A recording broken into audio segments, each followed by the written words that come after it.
The gunshot echoed across the snow-covered plains, disappearing into the howling Montana wind. Jackson Blackwood lowered his Winchester rifle, squinting through the whiteout conditions. 50 years had etched deep lines into his weathered face, but his eyes remained sharp as a hawk's. 3 sets of footprints led across his property, disappearing into the blinding snow. Footprints that shouldn't be there. 20 years as a Marine had taught him to recognize trouble. These weren't hunters or lost hikers. The distance between steps, the purposeful direction, someone was moving cargo through his land. Human cargo.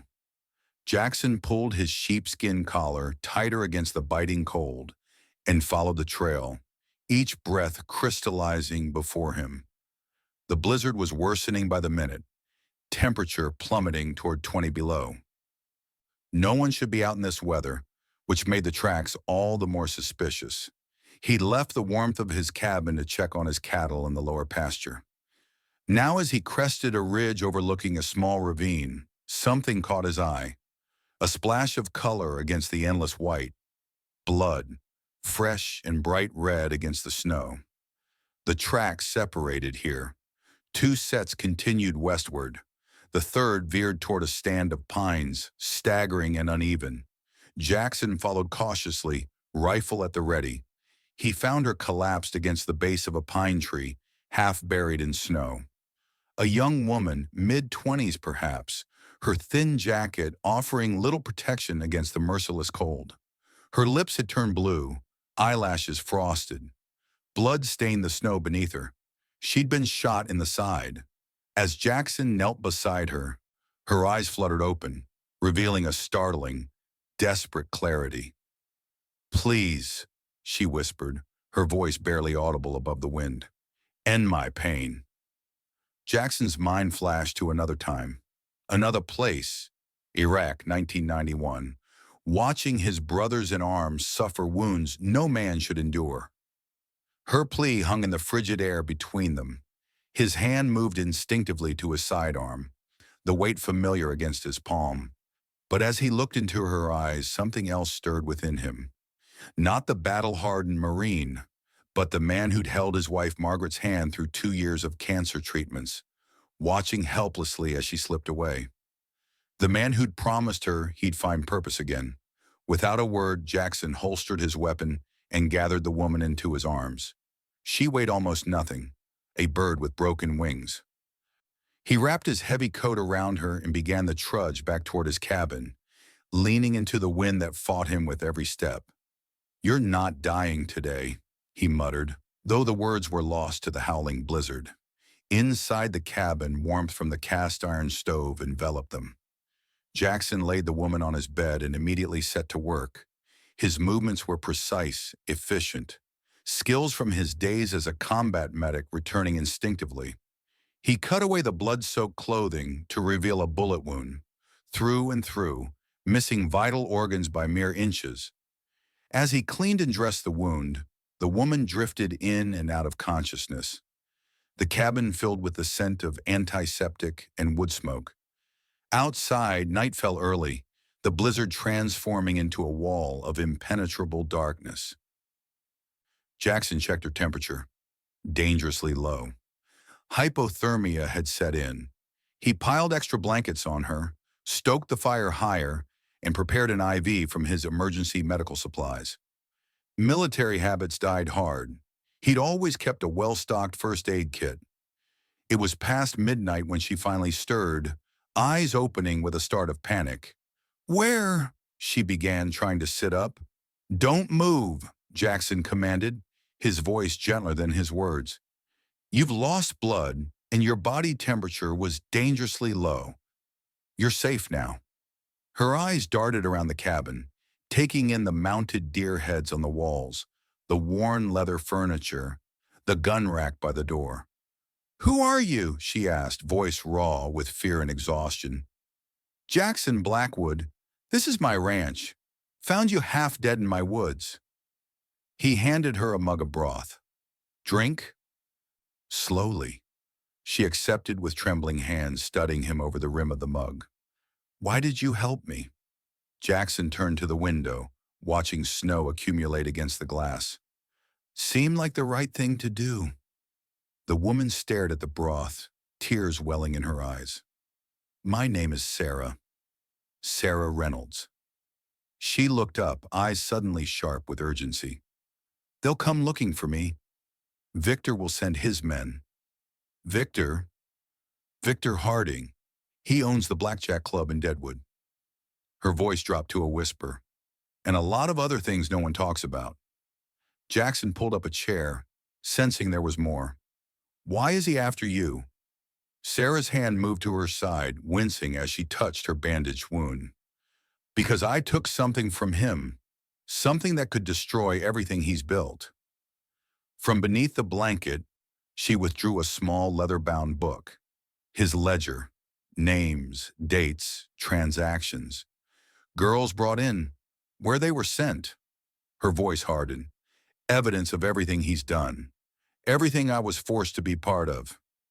Jackson took the ledger, flipping through pages of meticulous handwriting. Names, amounts, destinations. A horrifying picture emerged. An operation trafficking young women across state lines.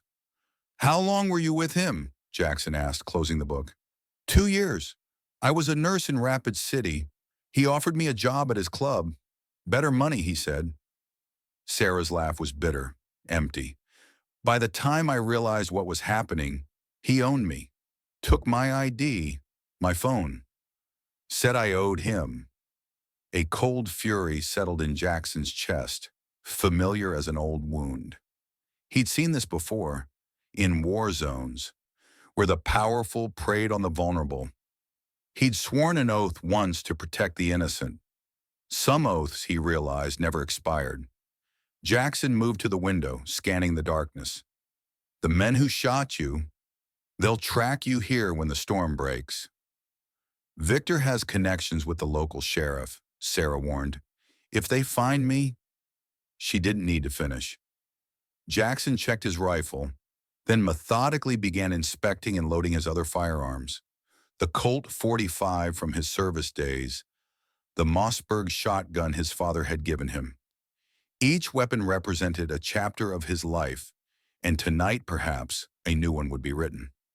Get some rest, he told Sarah, positioning himself by the window. Storm's got us locked in for now. Nothing's coming through that tonight. But as Sarah drifted into uneasy sleep, Jackson kept watch. The ledger opened beside him. One name had caught his eye. Melissa Tanner, age 19, from Helena, the daughter of Ryan Tanner, his old platoon sergeant from Desert Storm. The coincidence was too stark to ignore. Jackson stared into the swirling darkness, a decision forming like ice in his veins. This wasn't just about saving one woman anymore. This was about justice long overdue. 3 days passed. The blizzard relented briefly, then returned with renewed fury, sealing them inside the cabin like a tomb. Jackson used the time to prepare. He mapped his property on the kitchen table, marking defensive positions, sight lines, potential approaches. Sarah watched him work, her strength returning incrementally with each passing hour. You were military, she said. Not a question. Jackson nodded without looking up. Marines. 20 years. Combat medic in Desert Storm. Later Afghanistan. Is that where you learned to? She gestured at her bandaged side. Patched up a lot worse in Fallujah. His voice was matter-of-fact, devoid of pride or drama. You're healing clean, no infection. On the 4th morning, a pale sun broke through the clouds. The temperature remained brutally cold, but visibility improved. Jackson stood on his porch, scanning the vast whiteness through binoculars. Nothing moved except a distant herd of elk, dark specks against the snow. Inside, he found Sarah examining his weapons. Ever fired a gun? He asked. She shook her head. Time you learned. He selected the lightest handgun he owned, a .38 revolver. Can't always be there to protect you.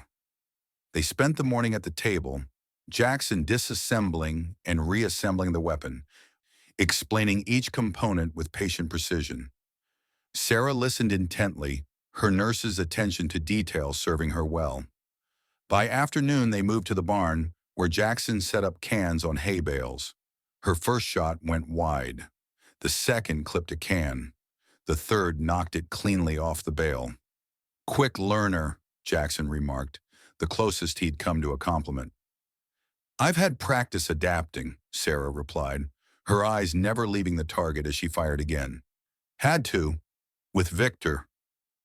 That evening, as Jackson prepared a simple meal of venison stew, Sarah studied the maps he'd drawn. "You really think they'll come all this way?" Jackson stirred the pot slowly. "That ledger's worth a lot to Victor. So is keeping you quiet. Men like that don't leave loose ends. You don't seem afraid. Fear doesn't help anyone." Jackson ladled stew into bowls. "Being prepared does." They ate in silence, the wind whistling through the eaves the only sound. Later, as Sarah dozed by the fire, Jackson revisited the ledger. Melissa Tanner's entry was dated 3 months ago. He wondered if Ryan knew his daughter was missing, or if he was searching for her even now. The crunch of tires on snow jolted him from his thoughts. Headlights swept across the window, a vehicle approaching along his private road. "Stay inside," Jackson ordered, grabbing his rifle. "Keep low and out of sight." He positioned himself on the porch, concealed in shadows, watching as a black SUV stopped 50 yards from the cabin. 3 men emerged, heavily armed, professional by their movements, not local muscle. Victor had sent his best. The tallest one signaled the others to spread out. Jackson recognized military training in their movements. These weren't just thugs, they were hunters. Jackson retreated silently into the cabin. 3 men, he whispered to Sarah. "Armed and trained. Take this." He handed her the .38. "Back bedroom, under the bed. Don't come out unless I call." Sarah gripped the revolver, knuckles white. "What are you going to do?" Jackson checked his Colt. "Even the odds." He slipped out the back door, circling through the trees behind his property. 20 years in uniform had taught him patience. The snow worked to his advantage, muffling his movements while the intruder's dark clothes stood out against the white landscape. The first man never saw it coming. Jackson emerged from the shadows. Striking with the butt of his rifle, the man collapsed without a sound. Jackson zip-tied his hands and feet, then moved toward the second intruder. This one was more alert, sensing movement a moment before Jackson reached him. He whirled, raising his weapon, but Jackson was faster. They grappled in the snow, the man's finger tightening on the trigger. A shot rang out, deafening in the winter silence. Jackson felt the burn as the bullet grazed his arm, but adrenaline pushed the pain aside. With a practiced move, he dislocated the man's shoulder, the sickening pop followed by a scream quickly muffled by Jackson's gloved hand. The third man reacted to the gunshot, charging toward the sound. Jackson ducked behind a woodpile, blood warm against his sleeve. This one would be more difficult. He was alert now, moving tactically, covering all angles. A floorboard creaked inside the cabin. Jackson's heart froze. Sarah had moved from her hiding place. The third intruder heard it too. He changed direction, heading for the back door. Jackson broke cover, raising his rifle. But before he could fire, a shot rang out from the cabin window. The intruder staggered, clutching his leg. Jackson closed the distance in 3 strides, disarming him with brutal efficiency. Inside, he found Sarah standing by the window, the .38 still raised, her face pale but determined. "He was coming in," she said simply. Jackson nodded, checking her over for injuries. "You did good."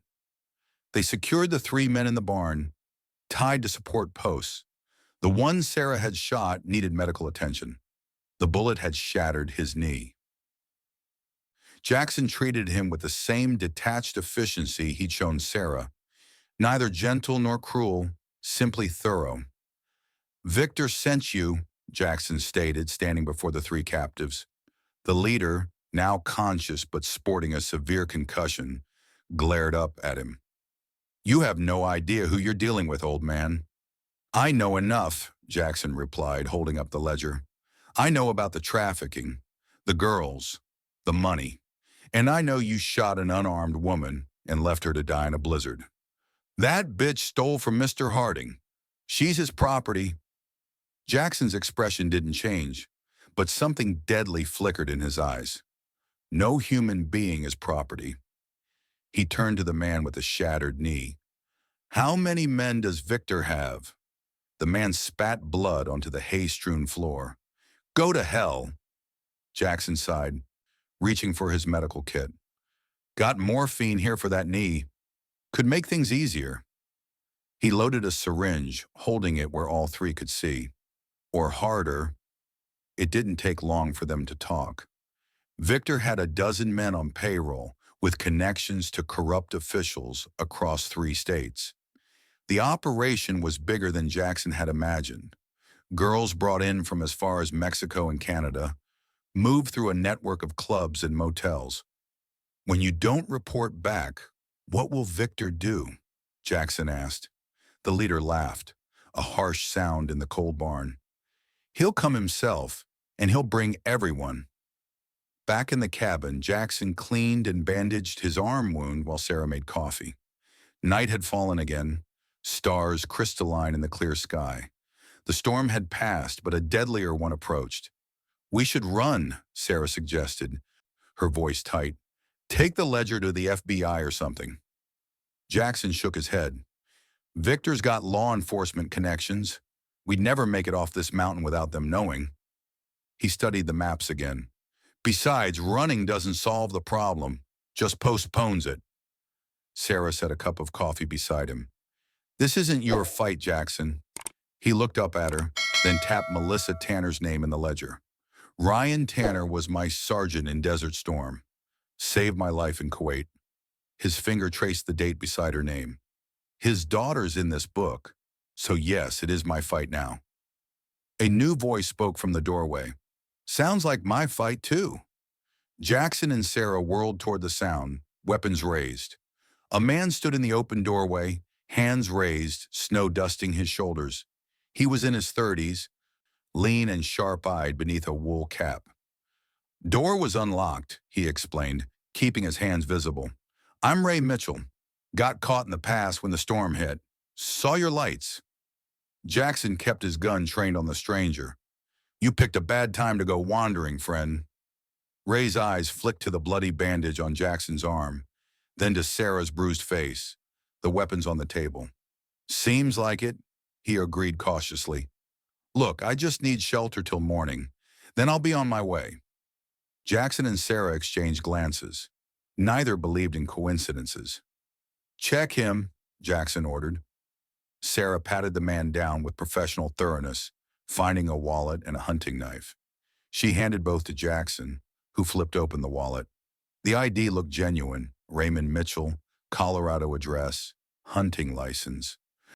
"You're a long way from Colorado," Jackson observed. "Best elk hunting's in Montana," Ray replied easily. Jackson's instincts screamed warning. The timing was too convenient. "Your hands look soft for a hunter." A tense silence filled the cabin. Finally, Ray sighed. "All right, cards on the table." He slowly reached toward his boot, freezing when Jackson raised his weapon. "Easy, just showing you something." From a hidden ankle holster, he extracted not a gun, but a badge. "ATF, I've been tracking Victor Harding for 8 months. Weapons trafficking across state lines." Jackson studied the badge. It looked authentic, but so did plenty of fakes. "Prove it," Sarah demanded. Ray's eyes never left Jackson's. "Call the Montana field office. Ask for Director Simmons.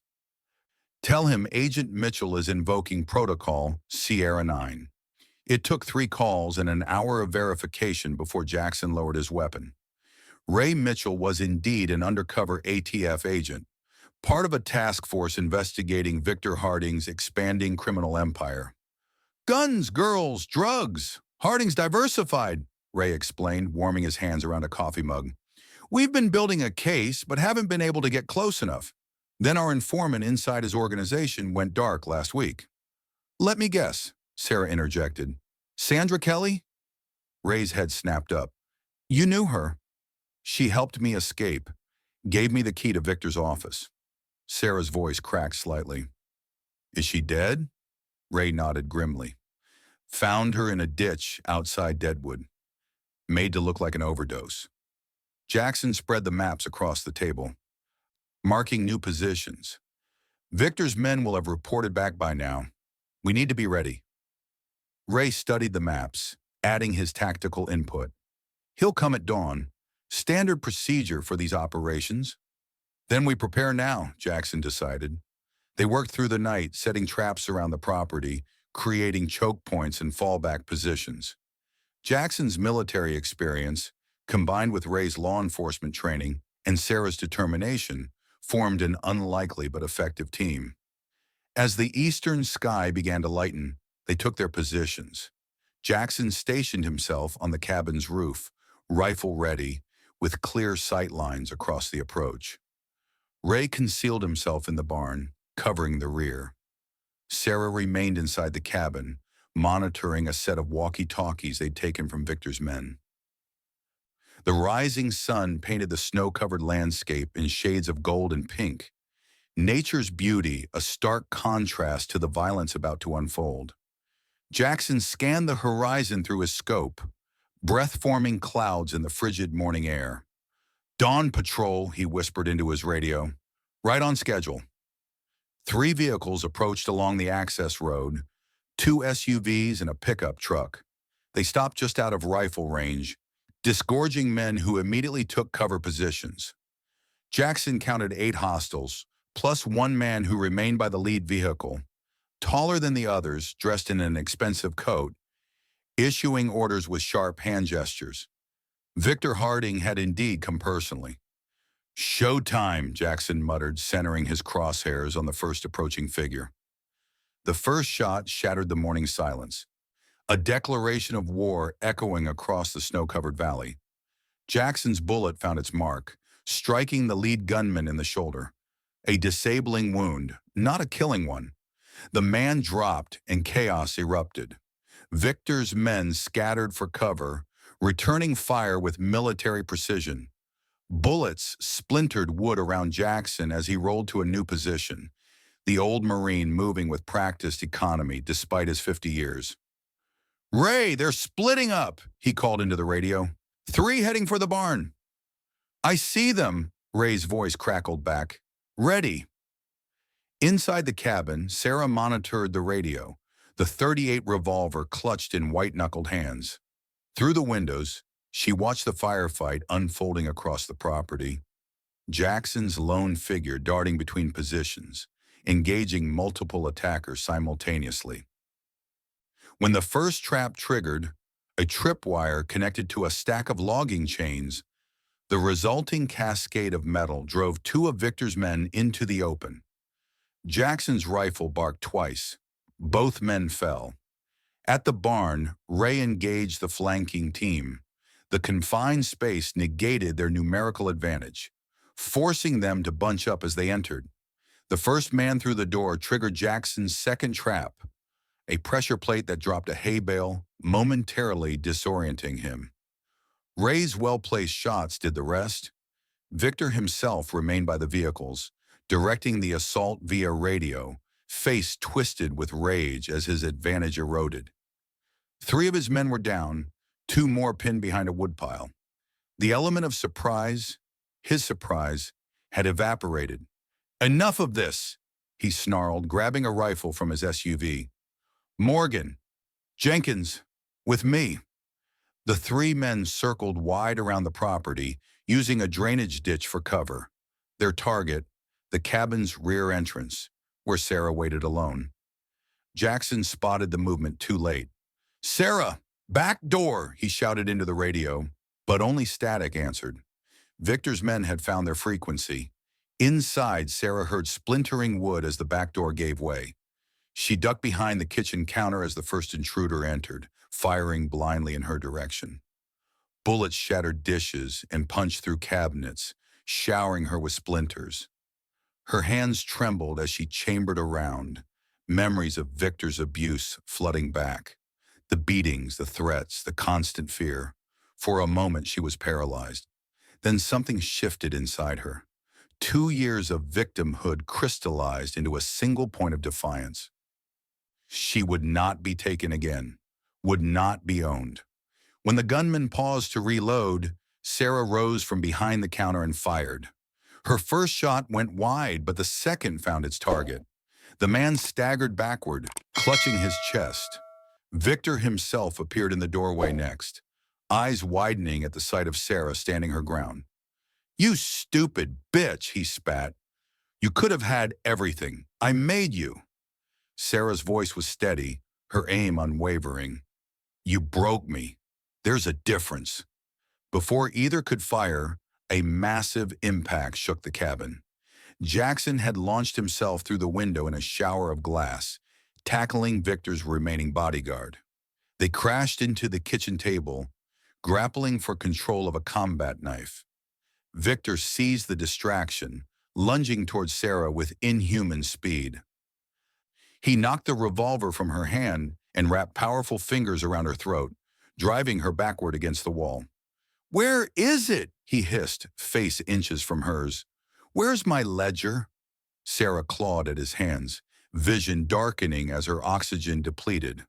Across the room, Jackson dispatched the bodyguard with a savage elbow strike, then turned toward Victor, blood streaming from cuts on his face and hands. "Let her go," he commanded, voice deadly calm. Victor pressed harder against Sarah's windpipe, using her as a shield.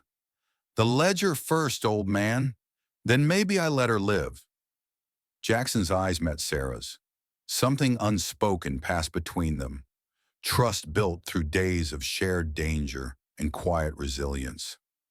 "It's in my pocket," Jackson said, slowly reaching into his jacket. "Don't do anything stupid." Victor's grip relaxed fractionally as his attention shifted to the ledger. In that instant, Sarah drove her knee upward with every ounce of strength she possessed. Victor doubled over, and Jackson closed the distance in 2 strides. The fight that followed was brutal, primal, a clash between Jackson's disciplined military training and Victor's street-honed savagery. Furniture splintered as they crashed through the cabin, trading vicious blows. Despite his age, Jackson matched Victor's ferocity with technical precision, anticipating each wild swing, countering with measured strikes to vulnerable points. But Victor landed a crushing blow to Jackson's wounded arm, driving him to one knee. "You're out of your depth, old man," Victor snarled, drawing a concealed pistol from his waistband. The gunshot that followed didn't come from Victor's weapon. Sarah stood in the kitchen doorway, Jackson's dropped sidearm steady in her hands.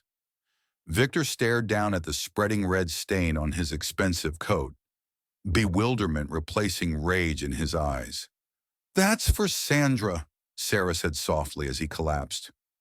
Victor gasped, clutching his wound as blood seeped between his fingers. The bullet had pierced his lung, a fatal shot. His eyes, once filled with cruel dominance, now widened with the realization of his own mortality. He wouldn't survive to face trial, but his empire would crumble nonetheless. Outside, sirens wailed in the distance. Ray emerged from the barn, bloodied but alive, half dragging a captured gunman. "Backup's coming," he announced, surveying the devastation. "Called it in when the shooting started." Jackson nodded, pressing a kitchen towel to a deep gash in his forearm. "The 3 we captured earlier?" "Secure. Federal agents will take them all in. With their testimony and the ledger, Victor's entire network will fall." Within minutes, the ranch was swarming with law enforcement, county deputies, state troopers, and federal agents. Ambulances arrived for the wounded, followed by evidence collection teams who treated the entire property as a crime scene. A silver-haired man in a sheriff's uniform approached Jackson as paramedics treated his wounds. "Quite a mess you've made, Blackwood," he said, surveying the bullet-riddled cabin. Jackson tensed, remembering Sarah's warning about local law enforcement connections. Just defending my property, Sheriff. The sheriff removed his hat, revealing tired eyes and a weathered face. Been tracking Victor Harding for 3 years now. Man had half my deputies on his payroll before I took office. He extended a hand to Jackson. Sheriff Jim Hollister.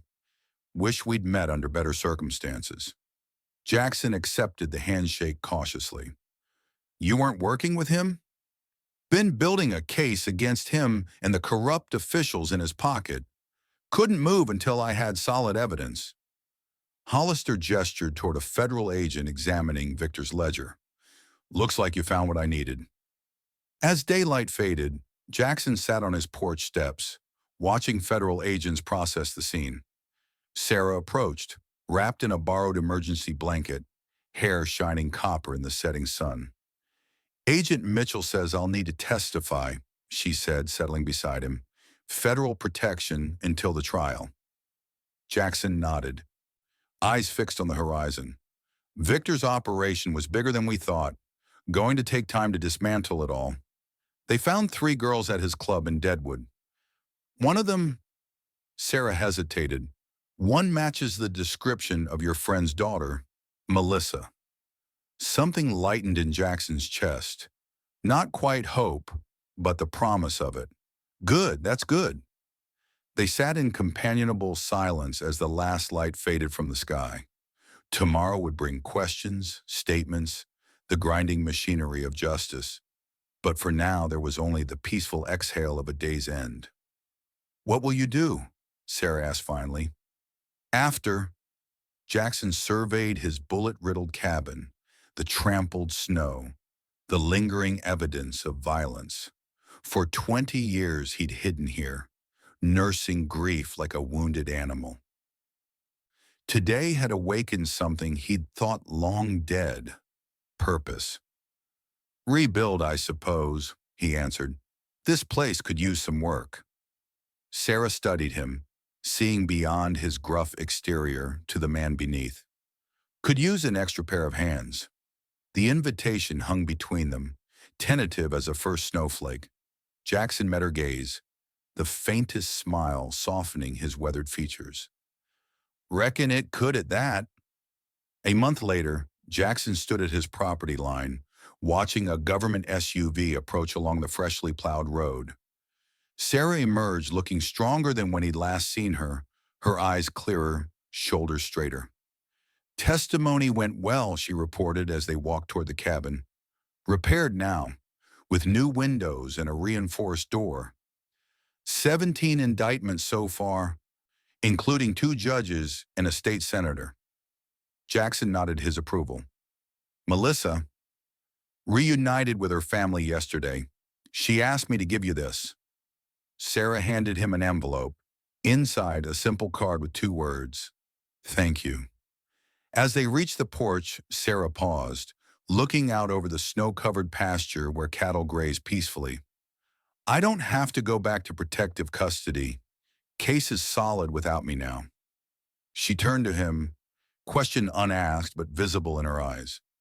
Jackson pushed open the cabin door, warmth and light spilling out into the winter afternoon. Not just shelter now, but something that had been missing for too long. Coffee's hot, he said simply, holding the door. Sarah smiled and stepped inside. This wasn't about romance. They both carried too many wounds for that. But something equally powerful, a bond forged in survival, a promise of healing together. The cabin that had once been Jackson's lonely refuge was transforming, day by day, into something else, a home. Behind them, the sun broke through winter clouds, casting long shadows across unblemished snow. Darkness giving way to light, one day at a time.